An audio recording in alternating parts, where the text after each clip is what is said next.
Don't wait till the battle's over. Don't wait till the struggle ends. Shout now, shout now, right now. Shout now, shout now. Don't wait till you make it. Hey everyone, this is Philip with the PHILLIP Show. How you doing? It's another awesome day. I hope your day is going awesome too. Now make sure you get your coffee. Okay, so I have mine. I don't know what kind it is today. I tried to tell you, but listen, I don't know. I just grabbed a Keurig and then just prayed about it. Now here we are. So listen, we have an awesome show today and I'm super excited. But first, have you ever wondered, how people choose the path that they're on and maybe what path they were on prior to that? We all have our journeys and we all have our passions in life. But while you're on your journey, have you ever noticed or even come in contact with kind of life and your journey sort of shifts unbeknownst to you? Not your doing, not you. Of course, you made the decision, but it was just where your passions led you. That is such a great place to be in. And we're going to talk about that today because we have an amazing guest. So I'm not going to talk long. I'm going to introduce you to the amazing Nicholas Sherrod. Now, before he comes on, let me tell you a little bit about him. Nicholas Sherrod, he is an artist, a singer, a writer, arranger, and he's a worship leader. And he says he's still on his journey after all that, right? With 30 years of music underneath his belt, his style is deeply rooted in gospel and in R&B. And at this point, he's enjoying the release of singles and his self-titled EP, which is a Christian message with an R&B and sometimes funk and pop vibe.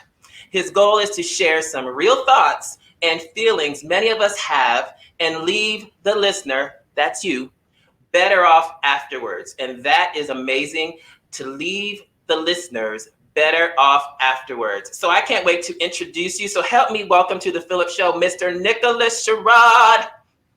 Hey, what's up, Philip? Hey, how's it going, man? It's going well. How are you? I'm doing pretty good. I am doing pretty good. The sun's out, my coffee's hot. I mean, I could complain, but Right. I mean, you don't know what kind of coffee you're drinking, but may the Lord watch. Between me and this coffee while we are doing something. So how is everything? I know you released your EP. How is that going?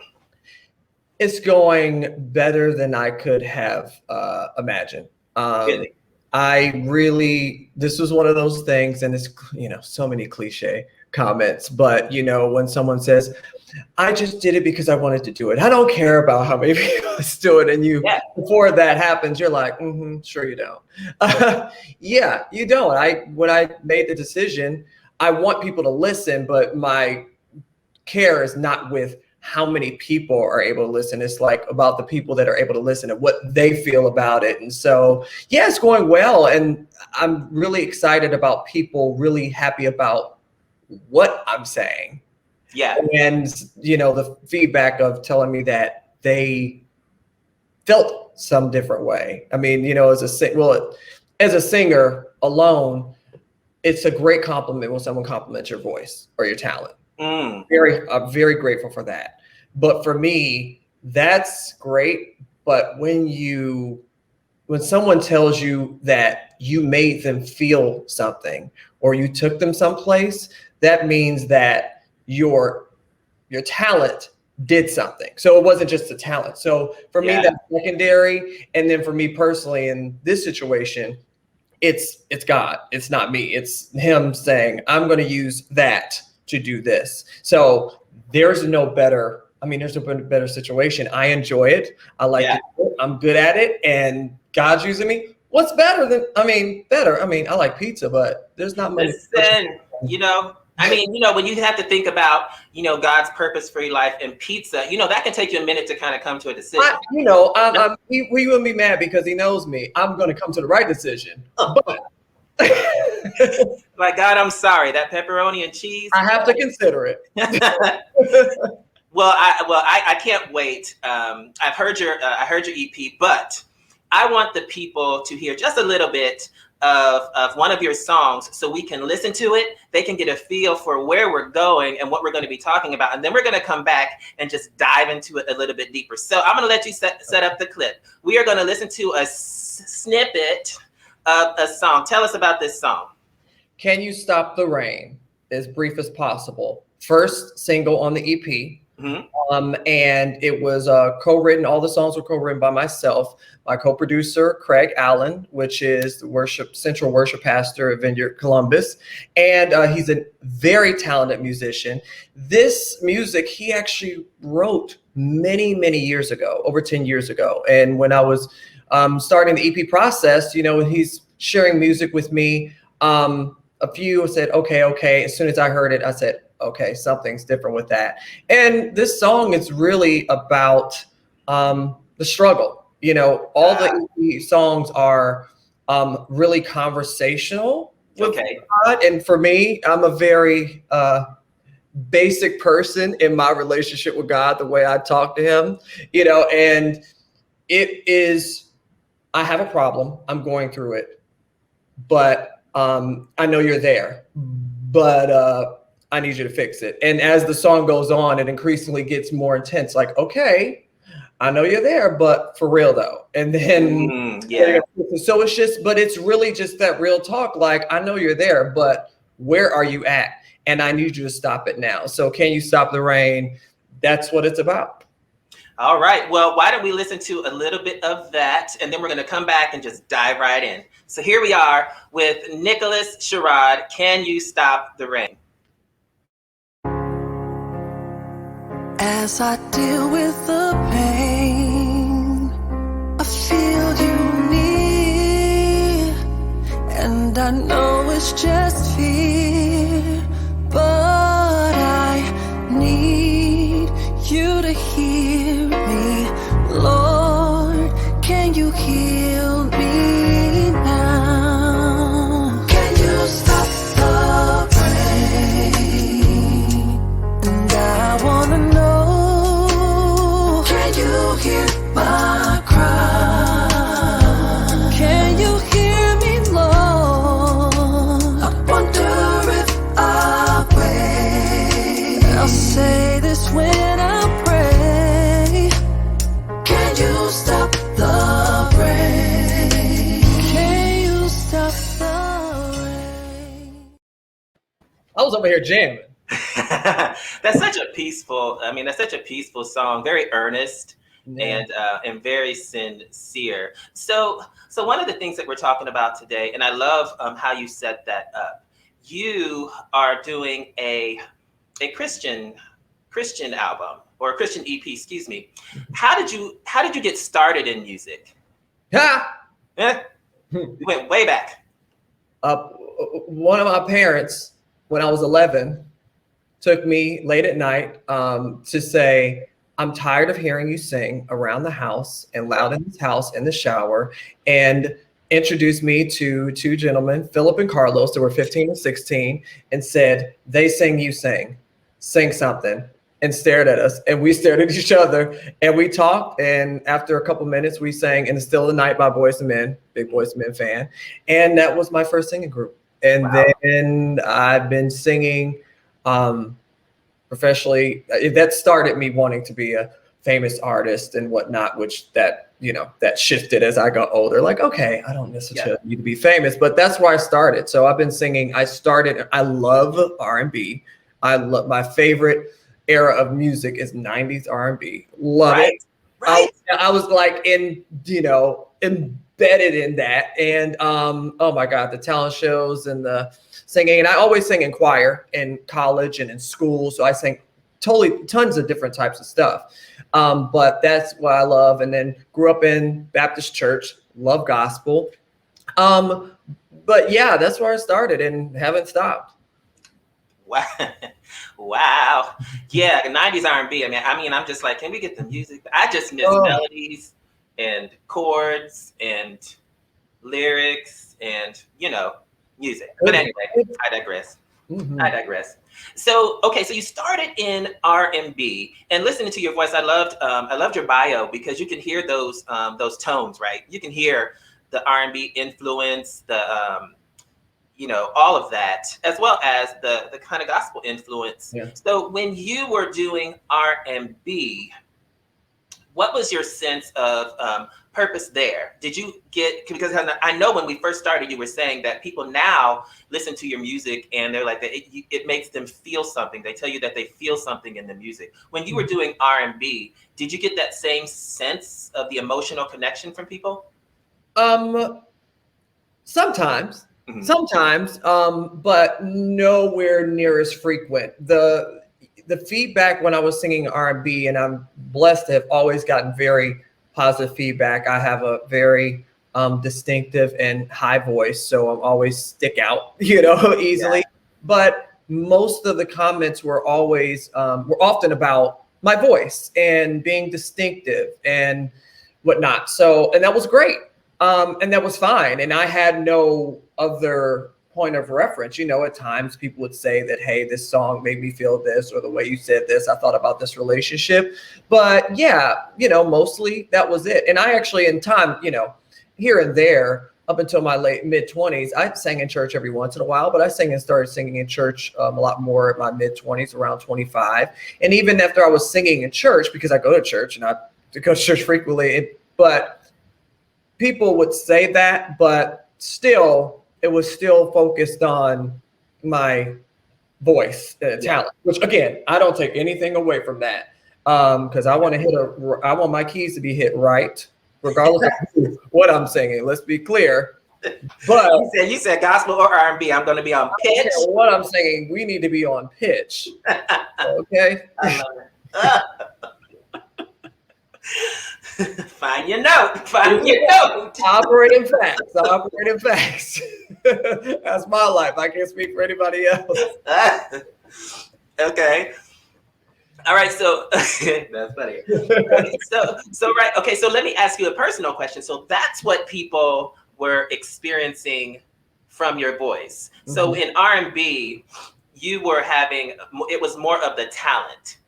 They were appreciating your talent. And let me ask you this, talking about feeling things, what was the difference that you noticed that you would feel if you did, or if you do, between writing R&B songs and writing your Christian songs? Did you feel a different connection? So I wrote, the motivation was different. And I guess the way I could describe is that I've written, you know, R&B songs, and I can write. And I think I wrote my first song, I think I was 18. And when I hadn't written a full song by myself in 11 years before I started this EP. And so it was, you know, I definitely had some, is this an error? We're going to find out real quick.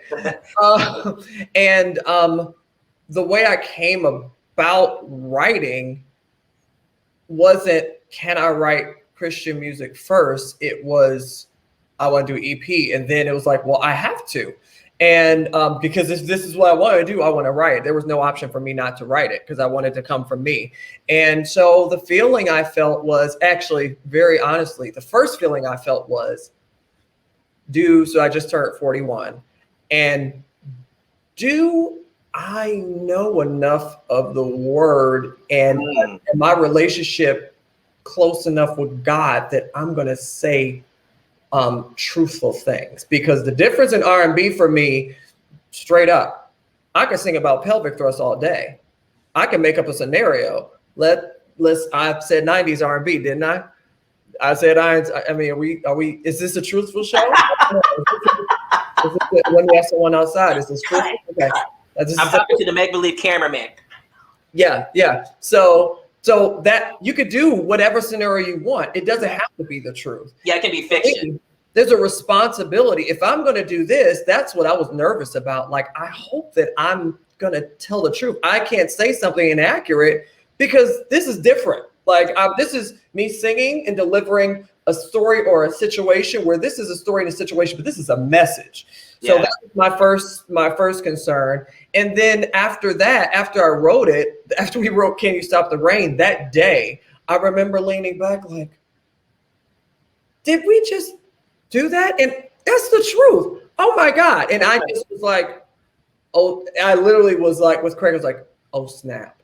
Yeah. Oh, this is about to go down. Because I totally, like, that is so honest. The way I said it, what I said. And so after that, it was a feeling of like, I don't care what anybody thinks, because that is real. And so a lot of the things that I thought about R&B, I used to have to think about, like, oh, is it commercial? Is it hitting the right? All that was gone. Didn't matter. Yeah. So there's more of an it's more authentic. Absolutely. More authentic, which caused me to care less. I care about the product, the finished product, but I care less about acceptance. Where when I was singing R&B, and my purpose was different. You know, for a long time, I'm trying to seek a record deal. And even after that, I'm still trying to seek, like, you know, to hit a right tone and be comparable to other things that are out. Where this was like, yeah, I wanted to be up to date and current.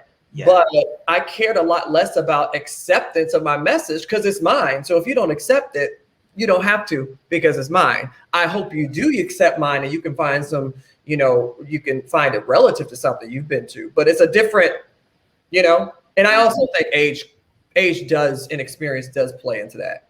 Sure. I know that in the R&B world, everything is marketing and packaging, and you kind of hinted to that too. You know, everything is like, you have to sound like this, you have to be like this, you have to move like this, you need this many dancers, you need this kind of videography. Right.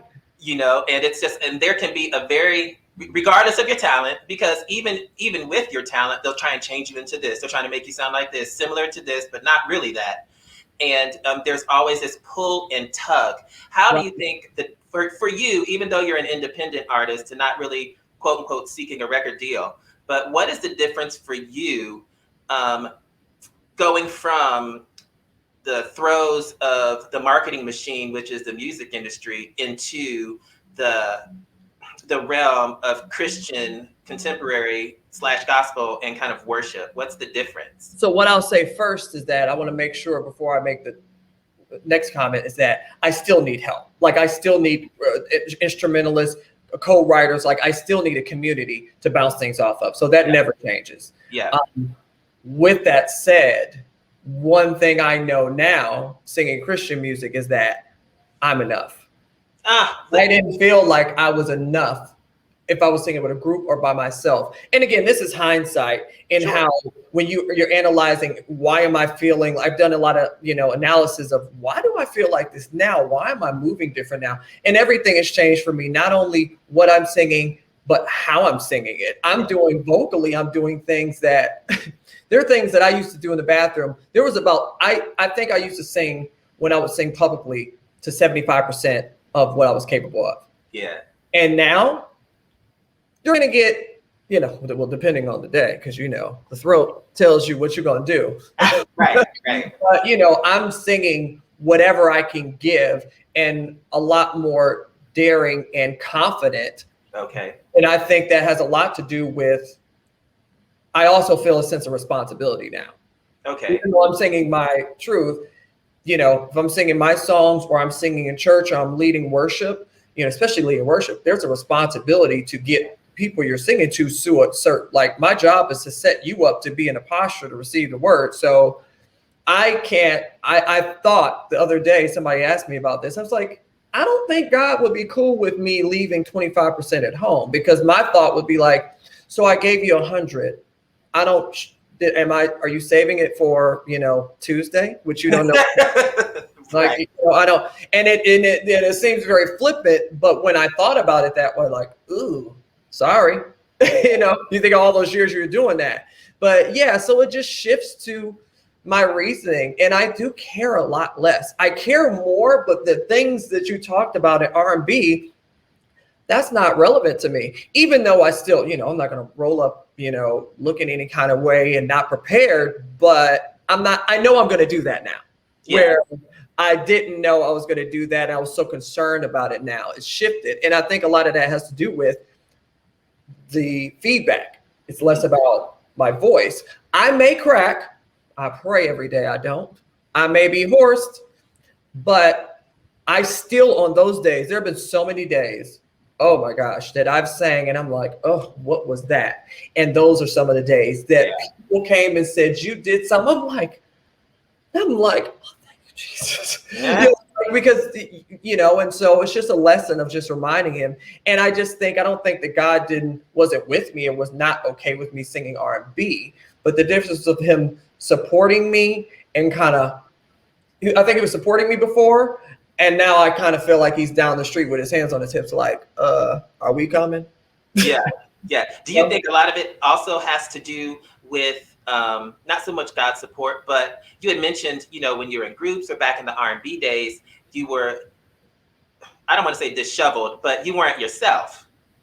And do you think now you've kind of come into your own with your own voice? Because I know, like in groups and specifically R&B, you know, it's easy to get lost because you're trying to produce something that may not be 100% authentic. And do you think now you stepped into Nicholas Sherrod and you understand where your passion and your journey has brought you, and you're just like, now this is me?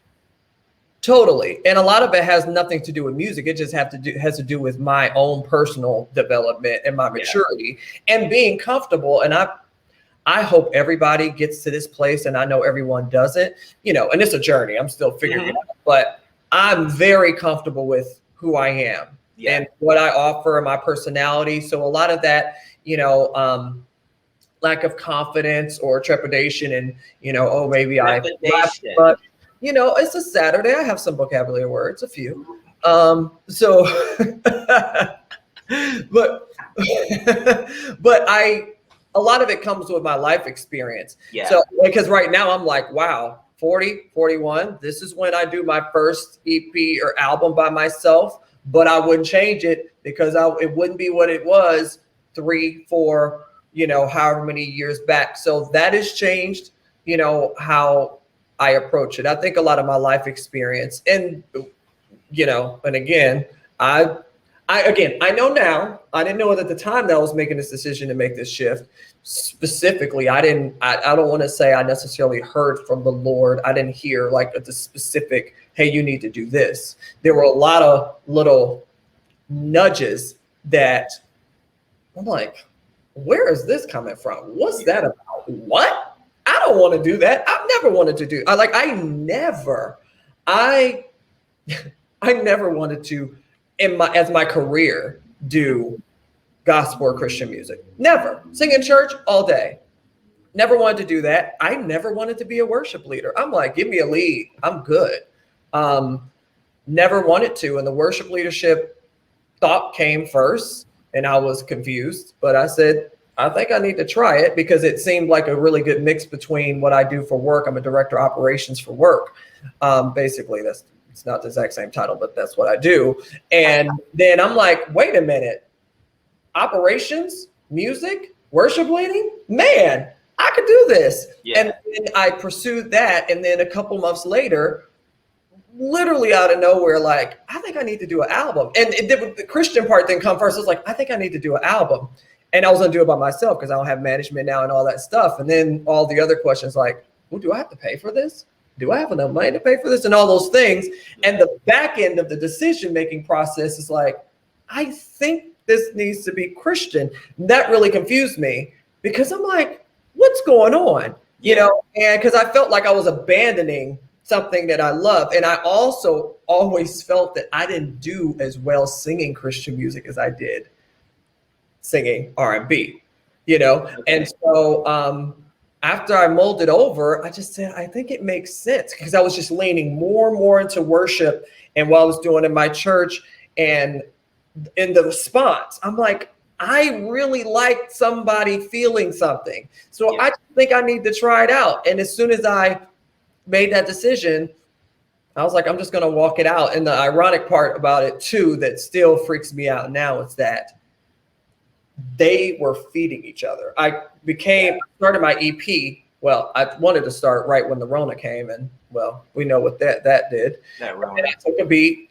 started in last summer, and then I started that first, and then I kind of stepped into worship leadership 2-3 months after, and it was freaky how much they were feeding each other. And the EP would not be what it was had I not started to get that experience because I was doing things I had never done that were feeding. And it was, I mean, still now I'm like, wow, that's kind of nuts. So yeah, it just kind of worked together. Now I know now that God was doing this little over here, over here, over here, but still it was out of nowhere, because these are things that I had no desire to do myself. I'm glad I paid attention, because I vocally and music wise, I've never been more, which I thought I've done a lot of stuff. I've never been more fulfilled in what I'm doing than I am now, ever. I mean, my friends are like, it's like bleeding off of you, like never. And a lot of it's because I know that I'm doing, I get to sing. I love to sing. I get to create. I get to arrange, and people get something from it. What's better? Again, pizza's closed, but what's better? Yeah.